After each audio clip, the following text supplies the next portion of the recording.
Has this ever happened to you? If so, you're not alone. Board stalls are quite a common thing in Magic the Gathering, and particularly in certain formats such as Limited or Commander. And with the growing popularity of Commander and the love of a lot of its player base to play more combat-based strategies, it quickly became apparent that board stalls were happening more and more often. One of the ways that the designers of Magic the Gathering have sought to combat this issue is through a mechanic called Goad. Goad is a very divisive mechanic, and even people with similar tastes in Magic who play in a similar playgroup like me and my good friend are very divided on how they feel about Goad. You either absolutely love it or you hate it. Hopefully by the end of this video you will see what side I'm on, but before that, good morning, good afternoon or good night, and welcome to Command Power. This is a show where we discuss all things Magic the Gathering with a focus on Commander. If you think you might enjoy this video and would like to support my channel, please consider subscribing. It really helps me since I'm currently growing. So to start things off, let's have a quick look at the history of Goad. If you don't know what Goad does, it's a mechanic that's going to force a creature to attack a player other than the person who goaded it. The effect usually lasts until next turn, though there are some cards where it lasts indefinitely or it can be a static effect. Goad was first introduced in 2016's Conspiracy Take the Crown. This was a set that was designed to be drafted and multiplayer, which are two of the conditions that usually lead to board stalls. So early on in the design of the set, the designers realized that there was in fact a lot of stalling happening. If the game went long and players had developed their boards, then there was very little incentive to attack because it left you open to attack by 3 other players. So matches would devolve into this kind of cagey gameplay where nobody really wanted to attack for fear of being hit on the crackback. Enter Goad. It's an interesting way to solve this problem because by forcing people to attack, you can open the game up. After attacking somebody else, they will leave themselves open to be attacked, and then this creates a kind of domino effect in which one player is attacking somebody else and then those other players can attack the original player, and it does tend to move the game forward somewhat. In 2017, the first Goad card was included in a Commander product, and since then we've had 45 different cards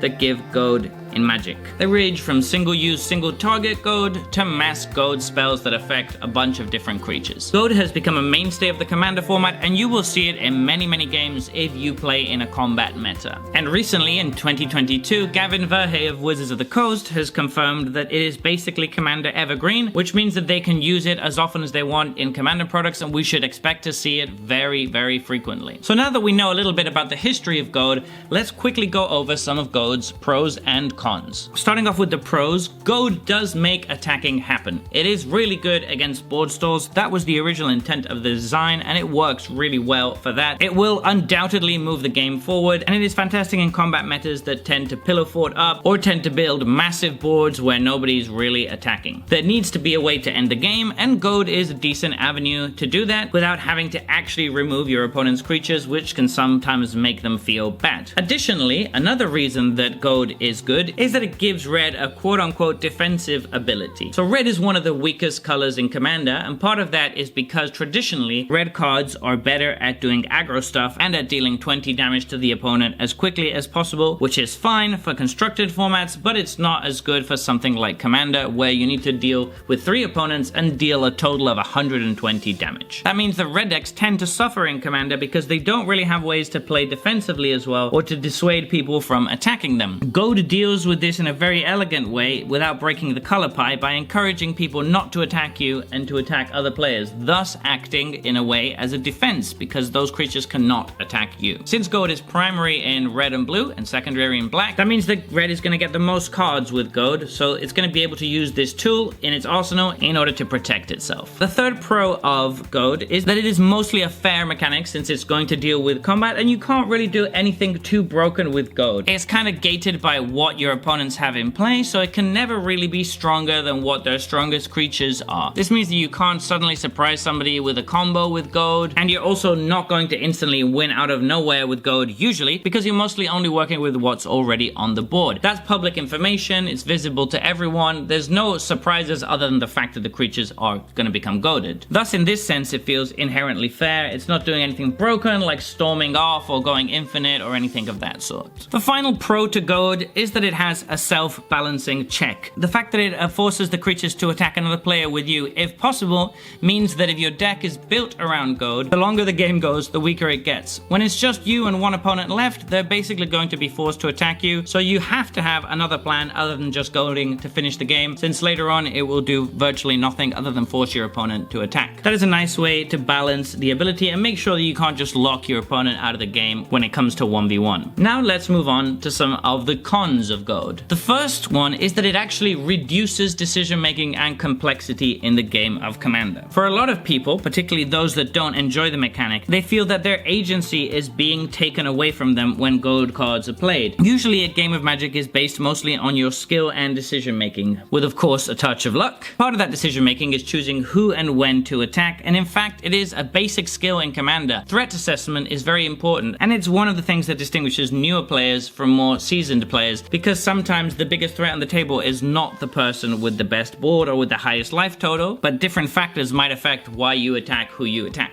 When your creatures are goaded, all that decision making is taken away from you because there's one player that you simply cannot attack, and those creatures which you might have wanted to strategically keep back or use for other purposes, such as activated abilities during your opponent's turn, can now not be used in such a way. They have to be thrown at one of your opponents. A second con to Goad is that it doesn't make as much flavorful sense as it initially seems. So the flavor behind Goad makes sense at the beginning. Your creature is being taunted by a different creature, so it's going to attack. However, since you're being taunted by an opponent or an opponent's creature, then it would make sense that you would be attacking that opponent or that creature's controller with your goaded creature, but instead you are not allowed to attack that player. You have to attack the other players. This doesn't really make a lot of sense. If a homunculus is goading my creature, why would that creature attack the other players and not the player who controls the homunculus? Flavorfully, it's a little bit odd. Another con for Goad is that when entire decks are built around it, or built around mass Goad, it can make games play out the same every time. So if you have a commander with Goad, and there are a few of these, that means you're gonna always have access to that mechanic from the command zone, which is going to mean that almost all of your games are going to play out the same. And for any meta that is based around combat, that means that for the entirety of those games when you're playing that commander, if your deck is doing its thing, other players' decks are not doing their thing. In this sense, it feels a little bit how stacks decks feel. Stacks decks are stopping you from doing your deck's thing by not allowing you to play stuff or by tapping stuff down. Goad decks are not allowing you to do your deck's thing by forcing you to attack and forcing you to attack specific players. Finally, the last con for Goad is that it actually makes you a target early for anyone who has played against a Goad deck before. Why is this? It's because they don't know if they're going to be able to attack you later on. If they know that your deck can goad things repeatedly and have everything goaded late game, then they know that they're not going to be able to attack you for a long period of the game, and they're going to have to attack other players. That means that they should probably attack you early to mitigate this, or else you will be incredibly far ahead whilst everyone else is picking each other off. This comes in again with the threat assessment argument that I was making before. If people have played against Goad decks previously and they're good at threat assessment, they will make sure to prioritize attacking the Goad player early in the game. It also means that if you're in a combat meta, your commander is going to be an absolute target for removal and is going to rarely stay on the board, so you're going to have this feast or famine situation where either your deck goes off and none of your opponents can attack you, or your commander just gets removed and you just get killed first. So for me, those are the pros and the cons of the mechanic. Now let's quickly go over some cards that I think are well designed with Goad,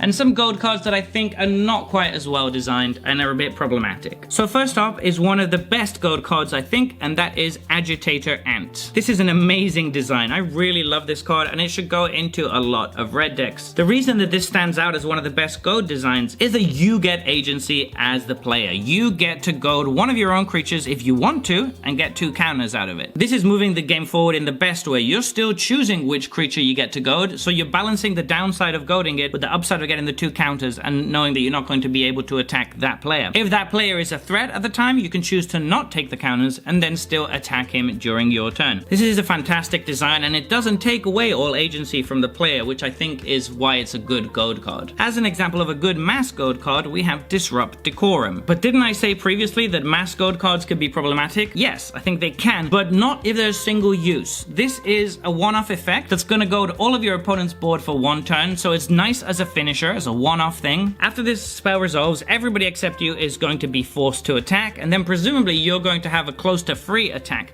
So no matter what happens, this is going to be a way to almost certainly knock one person out of the game or move the game very, very far forward. As a one-off finisher, I can completely get behind that. It's good for red to have access to these kind of finisher cards. Now let's look at two Goad cards that are problematic. We'll start with Baloth Baratil Entertainer. This is a commander that's going to goad all opponent creatures that have power less than his power. It's a static effect, so if you manage to get his power high enough, and it's not that difficult to do with equipment, then he can basically goad all creatures on the board until he's removed. Not only that, but whenever a goaded attacking or blocking creature dies, you create a treasure token. Because all creatures on the board are technically goaded, that means that every single time an opposing creature dies, you're going to get a treasure token. This provides you a massive source of mana advantage, and while yes, it's just one card that can be removed, if you pair it with a color such as blue or white, then it's very easy to protect this and make sure that it doesn't get removed very easily. And if this stays on the board, it plays out the same every time, and games become very miserable for your opponents. Another example of a problematic Goad card is Marisi, Breaker of the Coil. This is another one that can be a commander, and it comes in with another Staxy effect, which is that your opponents can't cast spells during combat. That normally wouldn't be that big of an issue, but when you combine it with the second ability that says that whenever a creature you control deals combat damage to a player, every creature that player controls becomes goaded, it becomes incredibly frustrating to play against. Why is this? It's because the game plan for Marisi deck is to get all these small creatures out that can get through pretty easily, but the issue with it is how it snowballs. As soon as you hit a player once with one of these tokens, they're on the back pedal for the rest of the game, basically, if they're a combat-based deck, because they're going to be forced to attack, thus leaving themselves defenseless, which means it's more likely that you'll connect again next turn, thus goading them entirely again, and so on and so forth. The fact that you can't cast spells during combat is really feel bad as well, because sometimes against a small creature Goad deck like this, you might hold mana up to interact and stop yourself from taking damage, only to realize too late that you can't interact with them during combat. So both sides of this card are incredibly frustrating to play against, and it's the kind of design that I wish they would move away from. So after analyzing all these aspects of Goad, I think you probably know where I stand on Goad as a mechanic. I'm not the biggest fan. I understand that it has its uses, and I will occasionally put it in decks if it fits the theme, but only in one card or two. I can't ever see myself building an entire deck around Goad because I've been on the receiving end of that, and I just don't really enjoy the feeling of not being able to make my own choices about who to attack. I'm glad that Gavin Verhey said that they seem to have learned their lesson with previous mechanics and are probably going to slow it down and not print too many repeatable Goad effects, because I think that is the main issue. In small amounts, this mechanic does exactly what it's supposed to do and is an effective way to move the game forward. In larger quantities, it becomes very obnoxious and very hard to deal with, and particularly on commanders that have ways to repeatably Goad, it's not fun to play against. What are your opinions on Goad? Do you love it or hate it? Please let me know in the comment section below. I read all comments and respond to all of them too. And if you enjoyed this new style of video, please let me know as well. It's something I'm trying out, and if people like it, I'll make more of them. And if you enjoyed this video, don't forget to click like or subscribe.